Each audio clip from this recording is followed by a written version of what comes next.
Something about Mr. Bean has always felt off. He lives alone. He eats alone. He celebrates his birthday alone. No mother calls him. No father visits. No family photo on the wall. For a man as famous as Bean, one question remains unanswered. Where are his parents? And the truth might be darker and sadder than anyone expected, because once you see the clues, you can't unsee them. In the cartoon episode The Long Lost Bean, it finally happens. Mr. Bean receives a letter from a couple who claim to be his long-lost parents. They look like him. Same nose, same awkward smile. It's me, Lord Bean. And for the first time ever, Bean feels something he's never felt before: belonging. He packs his bags, brings Teddy, and travels across town to meet them. But right away, something feels wrong. They live in a big house filled with photos of Bean as a baby, yet he doesn't recognize any of it. Beanie? Is that you? No memories, no flashbacks, nothing. Just strangers who say they're his parents. Lord Bean is home. And a house that looks staged, too perfect, like it's all been prepared for him. And when Bean finally hugs them, he looks confused, not happy. It's the kind of confusion a child feels when someone lies to them, but kindly, almost like they're protecting him from something he isn't supposed to remember. Because here's the first red flag. In every other episode, Bean shows zero connection to any family, not even a mention. He spends holidays alone, he never gets invited anywhere, and when he sees families around him, there's a moment, just a flicker, where he pauses, almost jealous, almost sad. No, go away. Like something deep inside him knows he once had a family, but lost it. And the long-lost Bean makes it worse. When the supposed parents start showing him around, Lord Bean? Yeah. Bean acts polite but detached. He keeps looking around like he's trying to remember, trying to force something that just isn't there. At dinner, he copies their every move. He doesn't know what to say, what to do, or how to act like a son. No more. Because maybe he never was one. The clues pile up. An imposter! What? At the end of the episode, when he finally returns home, Bean isn't sad to leave. He's relieved, almost like he knows deep down that those weren't his real parents at all. That the truth is still out there, waiting. That maybe somewhere the real ones forgot him, or left him behind. In the animated series Season 1, Episode 1, Bean literally falls from the sky, crashing onto Earth in a beam of light. No family, no backstory, just him and Teddy. People laugh it off as slapstick, but think about it. That's not a birth, that's an arrival. Till the next time. Come on.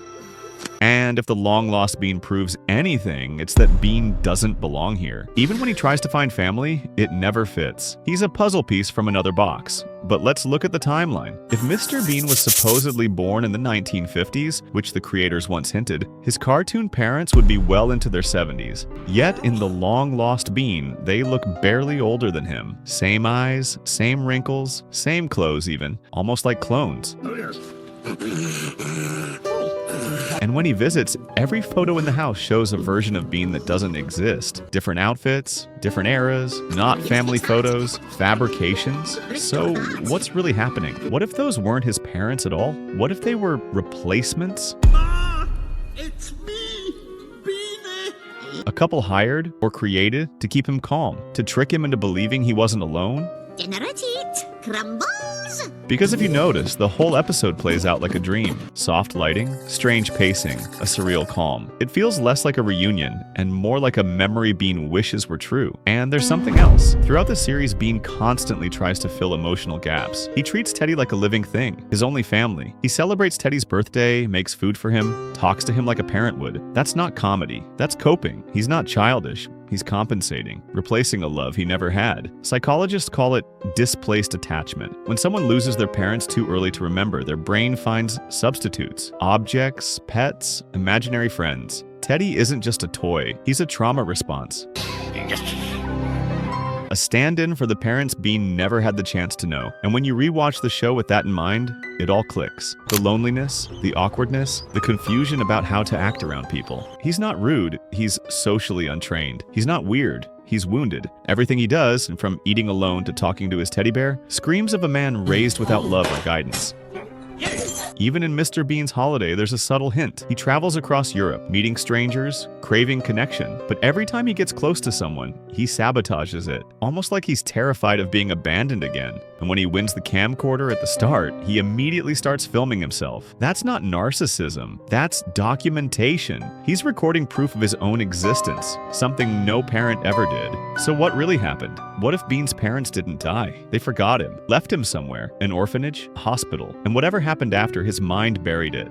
Maybe that's why the show's intro starts with light from the sky. Not birth, but rebirth. He was found, not born. And now, decades later, he walks the world like a lost child in an adult's body, still waiting for someone to claim him, but no one ever does. Mr. Bean isn't just comedy. He's tragedy wearing a smile, a story of abandonment, loneliness, and survival told through laughter. And the long-lost Bean wasn't a reunion. It was a reminder that somewhere out there, the people who were supposed to love him simply forgot. So next time you laugh at Mr. Bean, remember, behind every joke, there's a man who never got to hear the word son. And maybe that's what makes him timeless. Because deep down, we all know what it feels like to be a little bit forgotten.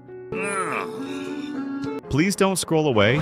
If you believe this theory, or if you just want to help uncover the truth behind Bean's story, subscribe. Every like, every comment helps keep these theories alive. This isn't just about comedy anymore, as long as it's about connection. And I believe that's something even Bean himself has been searching for all along.